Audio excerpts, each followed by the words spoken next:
Paul, I wonder if we could start by you telling us about your relationship to this particular place. Well, I grew up here. It's quite extraordinary to be back in Carn in this fashion. I was saying earlier, you know, when I was leaving this town as an 18-year-old, if you'd said to me at some point, well, you'll be driving into the town with Colm Tóibín for an event in the library, and you'll be sitting in the chair, I would have politely told you to. But so here we are. I mean, writers are made by their communities. I mean, we secretly like to believe that it's a solitary event. We go into a room and we sit down and we write a book that no one's asked us to do, and that's true. But before that comes all the quiet, silent interventions of parents and community and teachers. And so I was a kid who, you know, my mother taught me to read in Malin on the floor of the living room. When I went to school, I remember Taoiseach and possibly third class handing me King Solomon's Mines. And that was something extraordinary happened at that moment. I really went down the rabbit hole of reading from that point on.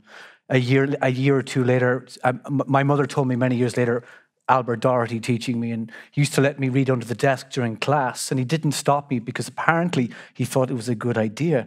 Maybe he was right. And so, you know, it went on like that. And when I was 11, I took a job. I say a job, I mean, in a bookshop. It was probably indentured child labour, but or would be considered such today. But it was marvellous. It was exactly here in Carndonagh, yeah. And you know, it was Mickey Heron's bookshop, and it was exactly what I needed. My mother marched me down and said, he reads too many books, and he's read the library dry and he's read the school dry, and you know, just take him from us, please. And so, at what age were you? I was 11, and I mean, the pay was atrocious, but it was free books. And it was so, I would sit there, and sometimes he would ask me to do something, and I would say, "Can you give me 5 minutes because I'm just finishing this chapter." and you know, and that's how it was. And so this is the sort of, it's these small interventions that form you. And I think these interventions are really important because once you become an adolescent, you know, the trouble starts, neurologically speaking and socially speaking too. And so you need to have the habits fixed before, shall we say, 13, you know, because things get tricky after that. So, you know, the habits were fixed in. And so I grew up in a house where both my parents were readers, and there was always books. And I used to look, my dad had been at sea for all throughout his sort of 20s as a radio officer for the Merchant Navy. And he had this press in the room, and it was full of passports of all, because you used to get stamped back in the day. So it was piled high with passports and all these racy thrillers from the 80s. That you mean his old passport? His old passport. So I used to look at the passports and imagine, you know, traveling, but I would also look at these thrillers as a sort of 10-year-old that he wouldn't let me read. So the first thing I did when I got to the bookshop was start reading the books that he wouldn't let me read. So I remember reading The Eagle Has Landed, and I read that at 11, and suddenly I veered into the trashy adult thriller. Would you tell us about The Eagle Has Landed? I can't remember a thing of it now, you know. Anybody? Jack Higgins. Jack Higgins, yeah. And I was going to ask you, do you think that, I mean, I'm trying to just pinpoint two of the places in Ireland that I think is, you know, totally unwindswept, and where life is conducted at a very sweet pace. Say Malahide, which is a yacht club, say, or Bangor in Northern Ireland, where, you know, the yacht club, the golf club, the sense of... Do you think if you'd been brought up in one of those places, rather than here, it would have made a difference to how you write or how you think, how you feel? Oh, for sure. I mean, there was nothing to do here. That's the thing. And it's really important to state that. You know, I don't mean this in a sort of pejorative way, but there was a kind of a cultural vacuum at the time. You know, growing up in the 80s, the early 90s, there was just nothing to do. You cycled your bike. There was no internet. There was no MTV. It was, you made your own fun. So you had book time and then cycling your bike time. And that's what we did. Though at one point when I was 17 with a friend, my friend who's seated over there, we actually asked somebody to build a radio transmitter for us. And we set up a radio station called No Name Radio because there was nothing to do. And whereas if you're in Malahide or, you know, there's a greater sense of culture within reach. You know, you'll be going to the big city, and you'll be meeting people from the big city too, who will be introducing you to things. And so when I went to Dublin later and went to university, I was meeting people who I felt were 10 years ahead of me.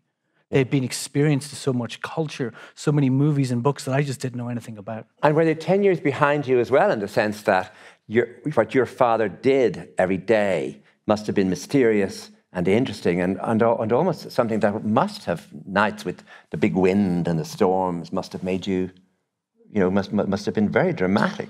The idea that, is he coming home now or where is he? When we're young, our parents are mythological figures. Their past has a sort of mythos to us. And so my father being at sea, bringing home stories of, when he was on the Pacific Ocean for very long periods of time. At one point, he was on the Pacific for 13 months without actually leaving a ship. Like, he would just get to shore but not have time to leave. In the Merchant Navy? In the Merchant Navy, and through the 70s. And telling us stories of shipwrecking storms that he was in. Like one particular storm that he thought they were goners, and they sort of limped back to port with like one pump working on a huge freighter. And so these stories, they go in, and then my father working at the Coast Guard and coming home and filling you up with stories of, air-sea rescue missions and pulling people out of the sea. And was there a phone in the house or a bell or a sound? No. He would do shifts at Malhead Coast Guard. So it'd be, So he would drive out to the Coast Guard. Yeah. And there was a station there with huge transmitters and then later satellite stuff, and they would work shifts, and they'd be communicating with ships out in the Atlantic, a lot of trawlers and stuff like that, and they'd be communicating all the time. And so that has a certain mythic quality to that. And so if you look at my fourth book, Beyond the Sea, which is about two men who are washed out into the Pacific Ocean, and cast adrift beyond the reach of the Coast Guard, beyond the reach of the saving hand of the father. There's a huge part of him in that book. Is there any of him in this book?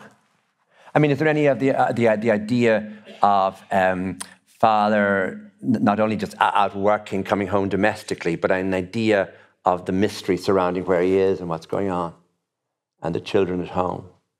I mean, I'm not asking you if this is an autobiographical novel, Prophet Sam, but I'm just wondering if that experience of even, we often have, I think, in Ireland, but in other countries too, an idea that as you're being brought up, you almost live the experience of an earlier generation. If someone tells you a story about Auntie Kathleen went to Dublin on her bicycle from Enniscorthy, I nearly was on that journey, and there are times when, say I was born in the 50s, that things that happened even in the 20s would be close to me. I would hear about, I would think about, I would feel them as though I'd had them.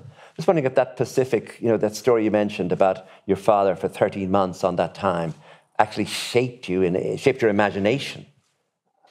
I think that the stories that you absorb as children, they go in deep, but they become reconfigured. I mean, when I write fiction, I use almost nothing from my personal life. I use nothing from people I know around me, but they're in there in some fashion. They get reconfigured. I believe it's really important not to write about people who are real. I always think about that. I think people are actually entitled to their privacy. They're entitled to their actual lives. And I've always been uncomfortable with the idea of moving things onto the page, but yet everything we know, everything we do is reconfigured. It just comes through your own particular filter, and we like every writer has their own mythology. Every writer has their own way of seeing the world, their own sort of attitude to the cosmos and what it contains. And so all my books speak of something that's deeply personal to how I see the world. And there's a sensibility at work in all my novels that belongs uniquely, I hope, to me. But it also it's imbued with the world that I have come from. I mean, I think it's too simple to say, Father Coast Guard, a lot of storms in Donegal make their way into. But I wonder if there's also... drama.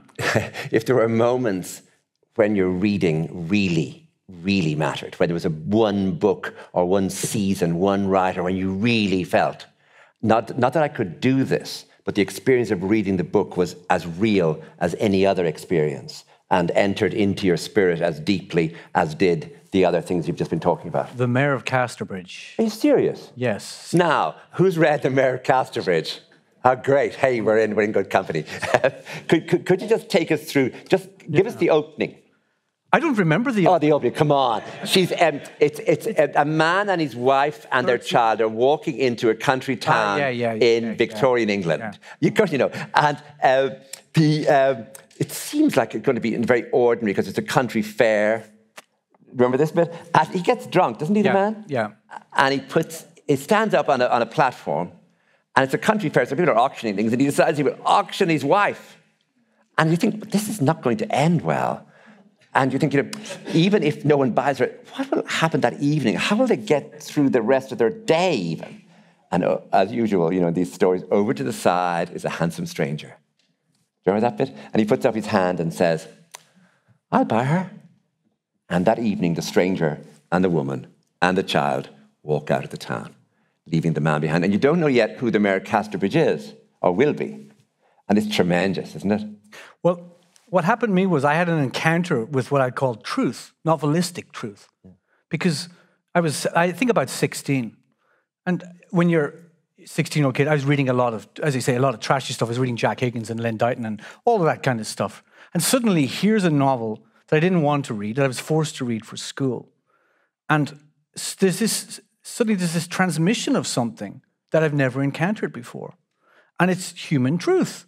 And this is what really great writing does. I often think of this in terms of like equations, in the sense that like mathematicians, physicists, what they do is they take something that's truthful and they write it in the abstract. We know it's true, but we don't see it around us, but it's true in the abstract. It's an equation. Great fiction is the same thing. It's an equation of human truth. And this is why the classics endure. It's why they go all the way down to the deep, because you recognize something of life that you will never forget. And when I finished that book, I actually sat down and I just wept. And it's almost laughable, but that's how much I was. And what age were you and where were you? I was in Cairn. I was 16. Right. And that was the moment at which I realized fiction was capable of this kind of power, and also like that it could contain within it the tragic form. Because we had been studying Shakespeare and such, but suddenly the tragic form could work inside the novel. That was a game. You mean people who weren't kings or queens, people who seemed ordinary, an ordinary scene could utterly change.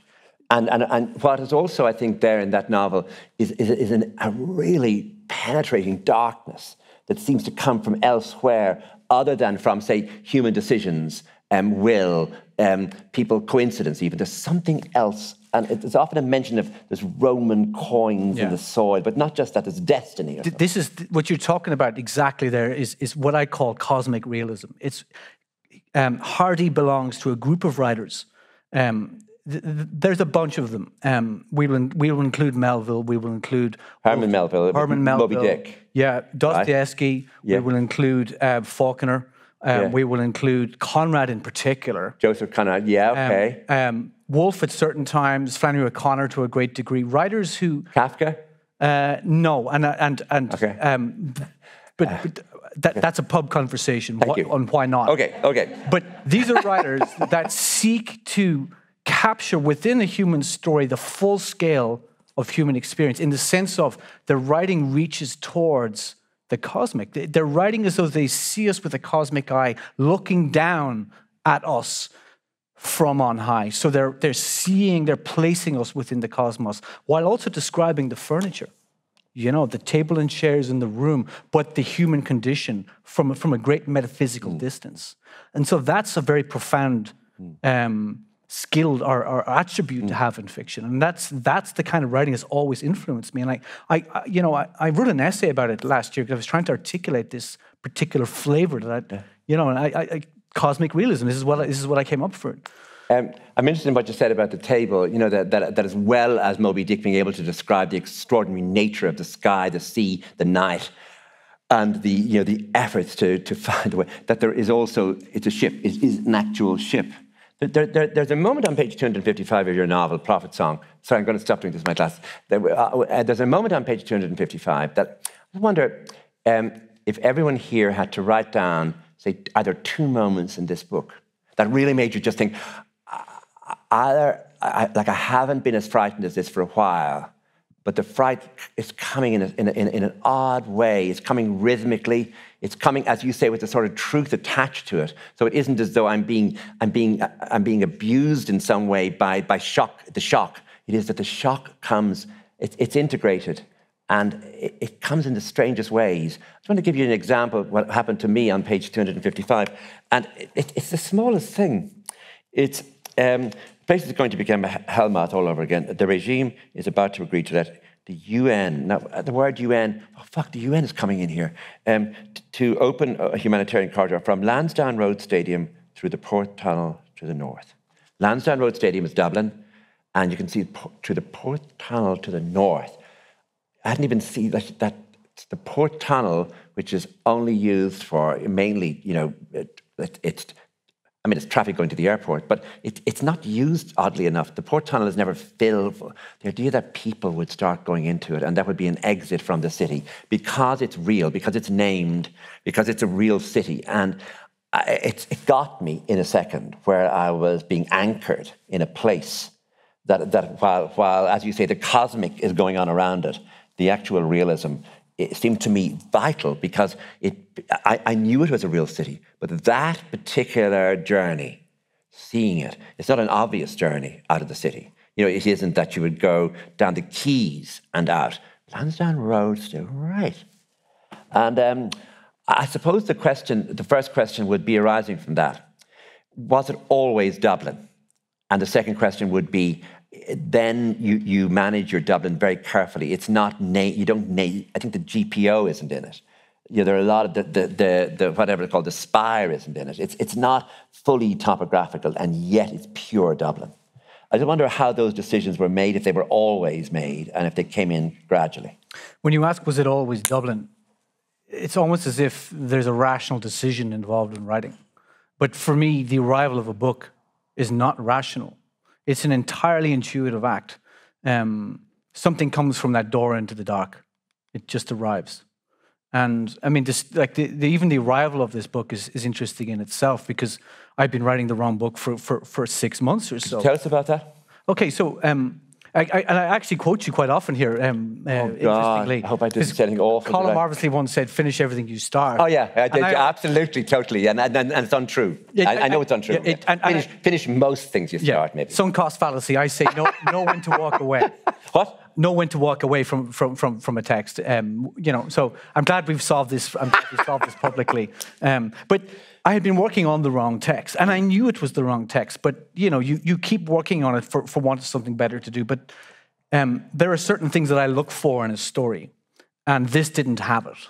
But I persisted, and then I reached a point. I'm using my head too much. That's a giveaway for a start. When you're having to think your way into the writing, there's a fundamental problem there. When you talk about thinking your way into writing, do you mean philosophically that you have an idea and that you want to explore that idea and let it loose in a novel? I mean that the actual seed of the story that you've created is not organically giving itself to you every day. That you turn up and you're just facing granite every day. And so for me, a story is fundamentally a vehicle that it moves like a story. It's like something that I want to read, but it will also contain all my ideas effortlessly. I won't have to think about how to put them in. I won't have to think about how to hide them under the line, because really we want them under the line rather than on top of the line. And so I realized this book wasn't a book. I parked it. I said, I'm going to come back on Monday morning and open a new document. And I did, and I waited. You were working on a laptop? On a laptop, a MacBook. Right. It was 3 o'clock on a Friday. I shut it down. I said, I'm done. I had a sense, the intuitive sense, something else was lurking. Yeah. And this intuitive sense is so important, to be receptive to what's there, to keep that door to the door to the dark open. I came back on Monday. I opened a page. I stared at it, and then I wrote the opening page of Prophet's Song. So everything was there. Without any thought, without any premeditation, Eli Stack was embedded in the opening sentences as a consciousness that seemed to be, to a certain extent, already fully formed. I had no idea of what the book was going to be. I had no idea of what the ending could be or the meaning of the text, and yet the meaning of the book is encoded symbolically in the opening sentences. Yes, so what you're saying is that question I asked, was it always Dublin, isn't it actually a question? That the whole thing comes with the location, the character, the style, and the moment all together, that it isn't as though you say, where will I set this book? You don't ask that question. No. So you have her, and once you have her, you must have her with her hinterland and her family, all of it together in one, as it were, swoop, rather than piecing it together. Would you have 3 children, 4 children? Sorry, I'm going to ask you a really stupid question. Sorry, there'll be someone here who cares about this. Yeah. TUI rather than ASTI or what's the other one called? The national teachers. INTO. It's brilliant because, you see, the TUI could, because it's never associated with the church, because the church has never owned the vocational schools. It's just a different sort of idea for me, a TUI person, than an INTO person. I thought that was a lovely detail. I know it probably came to you really quickly, but it's actually absolutely... The fact that he's sort of a head of the TUI gives him a different sort of life, or life as a trade unionist, than if he was involved in the INTO, because the INTO has to deal all the time with the church. Any thoughts on that? Again, these are part of the details that you arrive at. I mean, when did I write this book? I started writing in 2018. So that would be a decision I made in 2018, 6 years ago. So I don't remember much about that. But again, you do make rational decisions, of course. Yeah.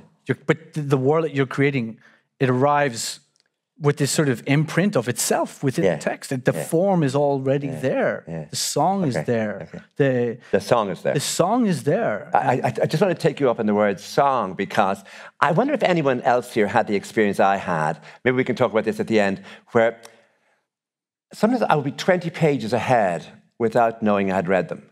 And there was something pulling me along. And it wasn't the story necessarily. It was something built into the rhythm, to the style, to the song, to the music that was pulling me along. Because sometimes the perspective became complex as to who was talking. But I never worried about that. I was always clear, actually. I was always clear what that was. But I'm saying the reading experience had a strange way of pulling you. And of course, I want to know from you, could you tell me how to do this? Or could you tell us how to do this? Or could you describe the business of, did you write without looking up for as long as I could read without looking up, which really was just say 5, 10, 15, 20 pages I could read without looking up. Did you ever on individual days manage to write like that without looking up? So I'm never going to give you writing advice. That's just not going to happen, okay? I'm quite happy to... Well, come on, give us a break. But what we're talking about here is incantation. It's something I take very seriously. Borges had somewhere along the line said that he thought that fiction would work its way back to the epic form. And I like that idea, to the idea of the incantation, that we've atomized it. We atomized fiction to the quietest moments, to the, we fragmented it to the nth degree. And I like the idea of very quietly running this electrical charge through the sentences. And, in the form of the book, there are these long sentences, and they're there by design. Writing them is a slow process. I don't lose myself. I don't write 1,000 words in one go. I write 200 words in a day if I'm lucky. And so it's a calculated process where I'm just listening to the rhythm. I mean, Virginia Woolf says style is rhythm. And I think there's some truth to that the thing that you're transmitting, the meaning you're transmitting, can actually come from the rhythm. Oh, yeah. And so, like, the way I think about the way I write, which is that my style is mimetic. It's constantly trying to map in, to press into the feeling of what's happening. It will press into the emotions of a character. It will press into the feeling of events. It will withdraw. It will press into the unknown. It will look for the hidden charge of things. And it's trying to transmit that meaning all the time. So it's protean. So the sentences are always changing. They're always moving. They're always responding. That style should be a way of meeting the moment in its unfolding. And so that's how I think about the style when I'm writing. And I'm just trying to get the feeling of the thing that I feel myself. And so I'm at the sentences until it has that feeling. And there's times in the book where the sentences go on for a very long time because we are caught up in something that is unfolding mercilessly.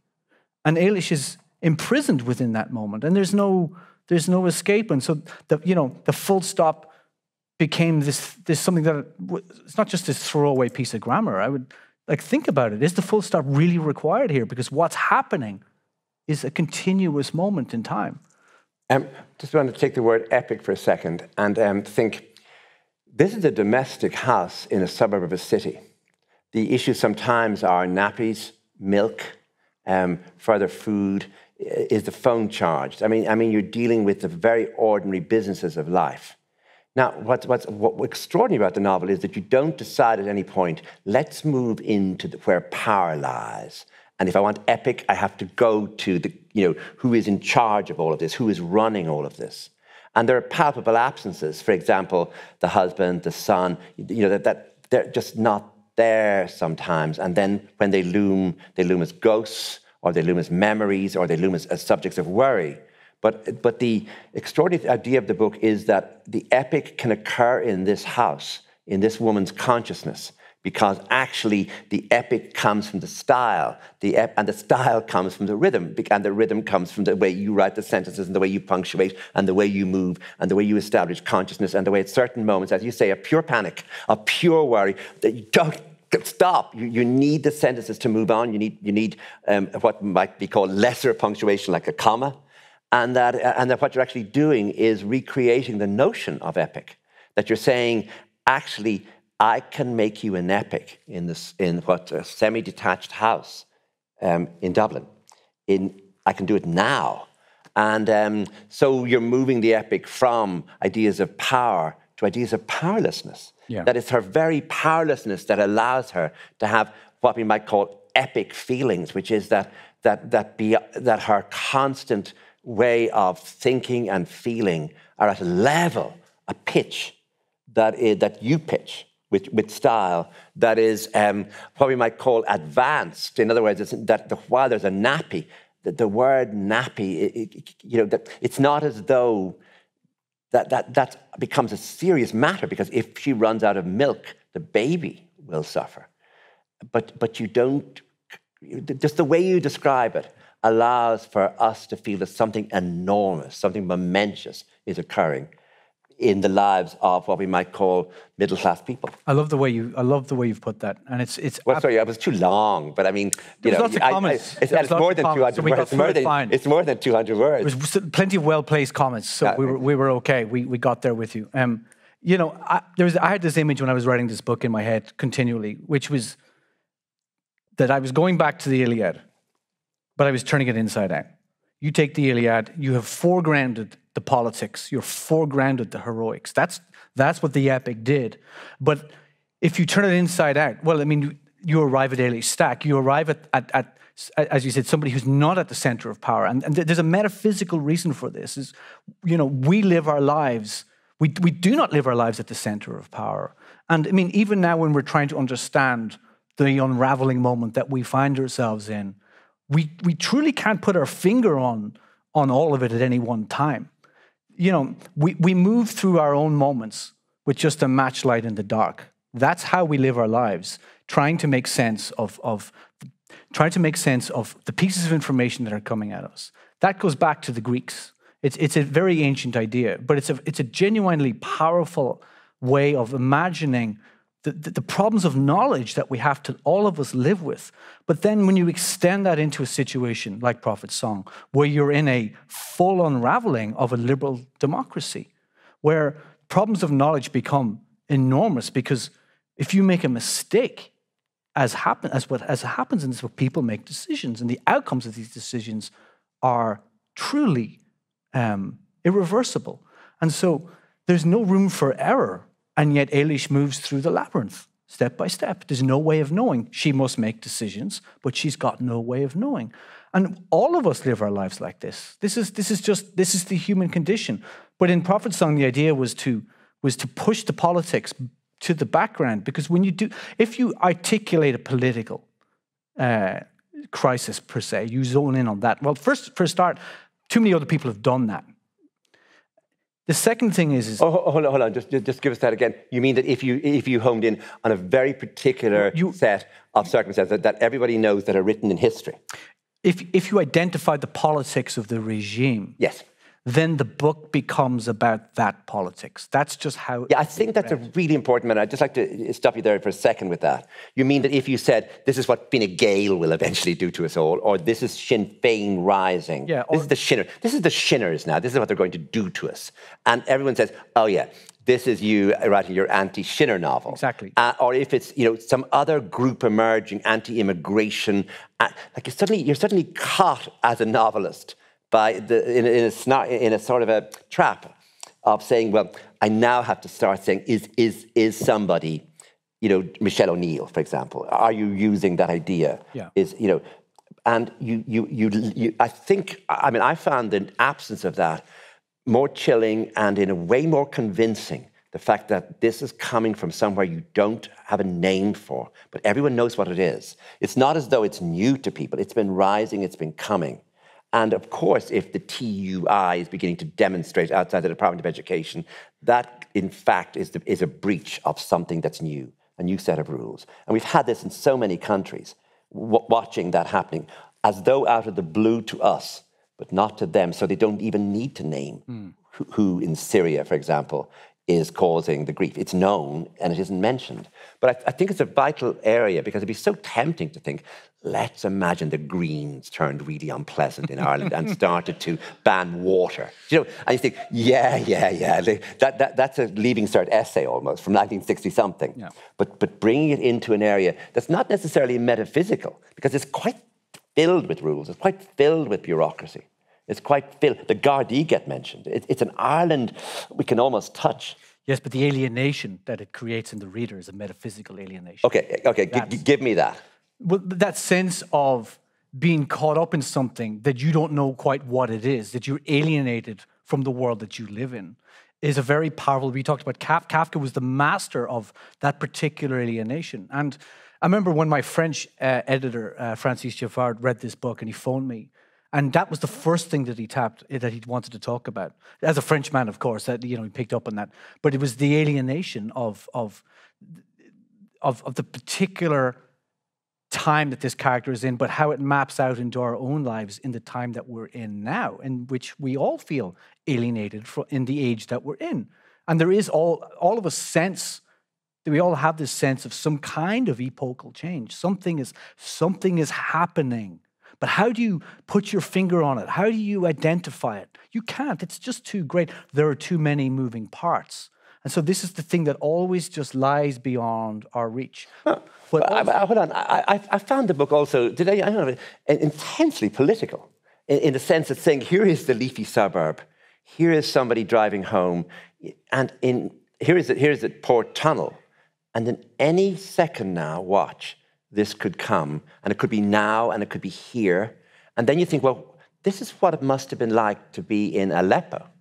This is what it must have been like to be, say, in Chile in the time of Pinochet. One day you're walking down your leafy street, and the next day there's no one on the street, and the third day there's a van on the, and that has happened politically easily in cities, but not in ours. And so you think. In Ireland sometimes, particularly in Ireland, I think you think, well, actually we're over all that. That this is always going to remain a very peaceful, easy place. The Gardaí are unarmed, most of the time. And there's a sense of low crime, and there's a sort of complacency built into that we all have our nice lives. But actually this is very sharp in that sense because it makes you, even today, looking at the city, just because I had read the book again for this, oh, right, there's no one on Leeson Street. This is like 9 o'clock in the morning. Why is there no one on... Paul Lynch has been on Leeson Street. Because you'd been in my imagination, and so I saw the city in a new light. But what I'm saying is that it isn't merely a metaphysical thing, that it actually brings you down to ideas of bourgeois comfort, ideas of how easily things could be displaced, destroyed. Yeah. And denial is a huge part of that too. Because Eilish knows the world that she's been in all her life, and so she presumes it's going to continue all her life. And so there's this huge aspect of denial in every decision that she makes, because the attitude is, you know, this won't be allowed to happen. This kind of thing doesn't happen here. Or later on, you know, the international authorities will come in and they'll broker a settlement and so on and so forth. But meanwhile, you know, the world gets flattened. And so we all do this. We always presume, there's a fallacy that we have, that everything shall continue. But what's lost is lost. And this is where I sort of differentiate about why this book is fundamentally about grief and not grievance. And so much of fiction that's political is grievance fiction. It has an idea of a problem that it knows the answer, that it can be fixed. And Prophet Song is looking at that which is lost, which is grief. It's that which is unrecoverable, that which we can't redeem, that, you know, that sense of when we lose what we have, it's gone. You know, when there are people in this book, they disappear, and those plot lines are never resolved. And so there's this sense of perhaps also just the human condition, the metaphysics of what we are always, that life is impermanent, life is loss. So hold on maybe to what we do have, because what we have is just this very, very filament. It's a tiny filament of light. It's a thin veneer of civilization. I want to go back to the style, to the idea of rhythm and style, and just that it isn't, the style of this book is not simple. It isn't just, it's a lot of long sentences. I mean, that's just not true. It varies a great deal. And there are moments, as I say, where real things, nappies, as I mentioned, and milk. But there's, just to give you an example of this sentence, and I suppose I'm going to ask you again, it's a stupid question, does this come as you work? Do you cut it? Just an example like this. He leans on the counter and says, I only have what I have. I mean, she's buying sausages. And Mrs. Tagan, supply is short everywhere, though I might have some next week. Now, that's pretty plain. It's him talking. Just listen to that. Supply is short everywhere, though I might have some next week. Okay. He spins a bag of sausages, then necks it in the tape dispenser. And I feel, wow, listen to it again.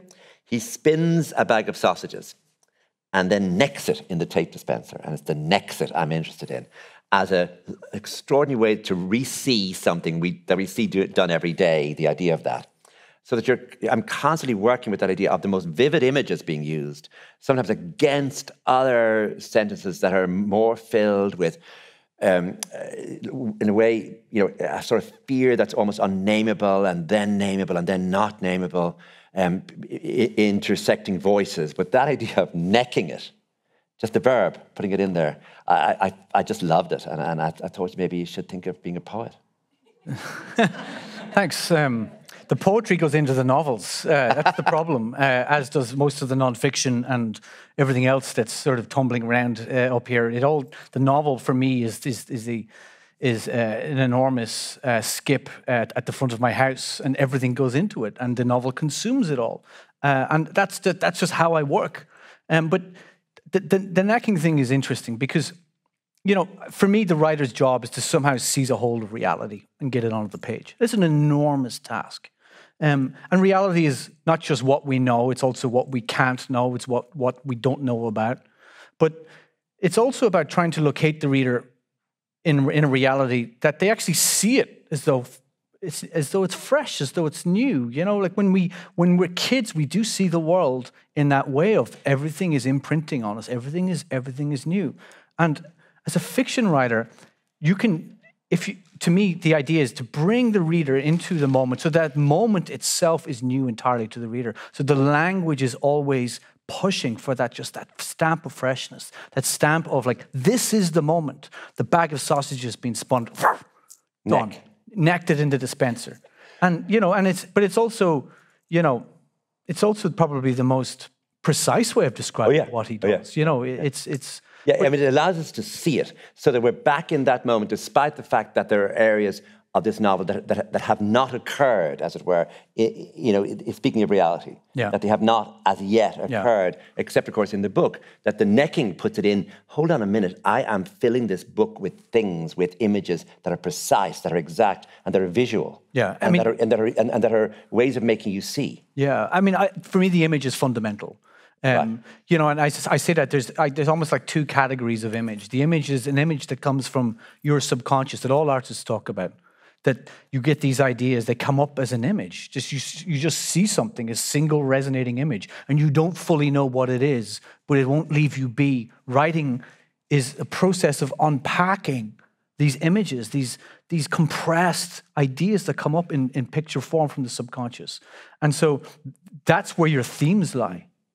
But then when you're writing, images are the single best way of getting what you're doing across into the mind of the reader. You know, I often when some fiction writers, they just kind of tell it. And personally, I'm somebody who I like to see what I'm reading, and so I like to place the image in the mind of the reader. I like them to see it, you know, almost as though it's a film. And cinema has been a huge influence for me. Right. You know, I suspect that you know, I'm sort of a director that nobody will fund or give you know, millions to waste on something, that I do all that with sentences. I want to take you back to something just finally, one thing you talked about earlier. You know, I was wondering if the mesmeric way in which I found I was reading the book, in which the book itself takes place in this way that you're impelled by the rhythms.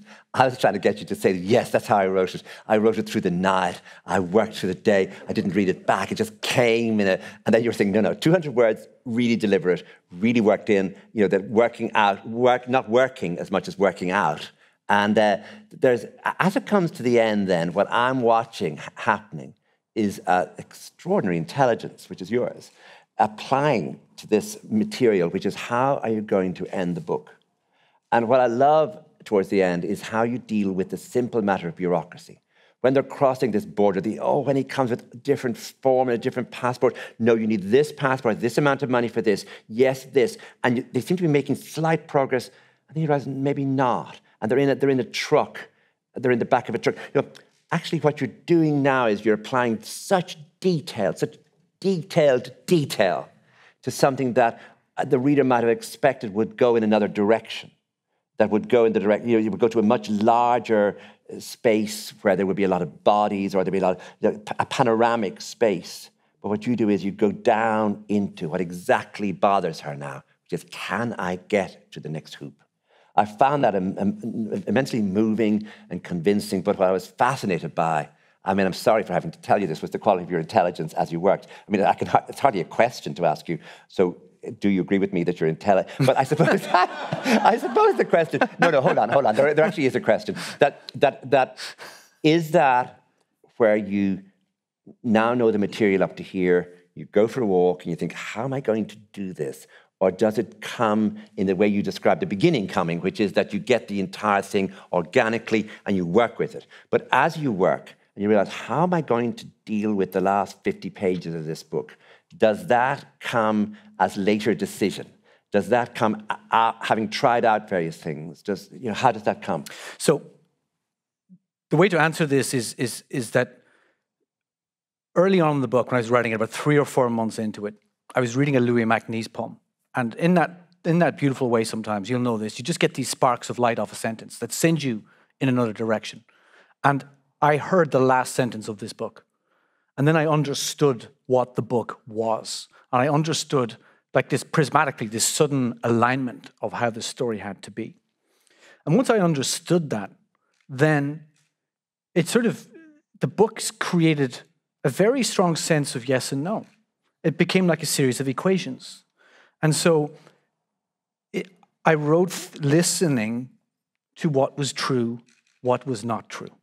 And the book would say, no, anytime I would even, consider something that might be fanciful in the way that novelists do. That we like to send our characters off and the book just said, no. Yeah. And so what I'm talking about is this sense of an equation, of a very strict equation. And so on the last 50 pages, I was writing the last equation.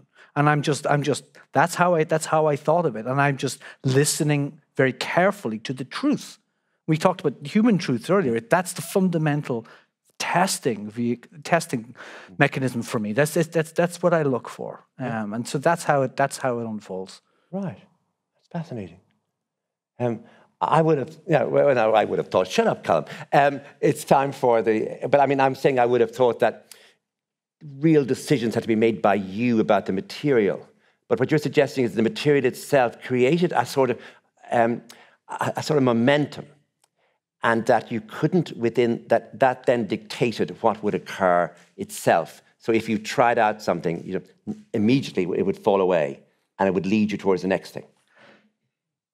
Younger writers, and I teach in Maynooth now, often they're working on the material and they're just splurging ahead.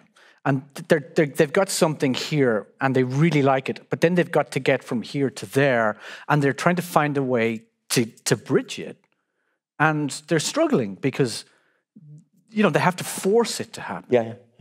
And so I work in a different kind of way. I work in that sort of, just piece by piece by piece. And so the truth is built into it. It's built into the inevitability, the logic of what has to unfold, of what is unfolding. That there's, that at any moment in time, the path we're on is there can be no other path. This is it. You're on this. You're on this road, and so it's about being on that road and listening to what that road actually is. And the book, at least for me anyway, the book always tells me, or in this book, it certainly did. Thank you very much. That's a very good piece of advice. Thank you very much.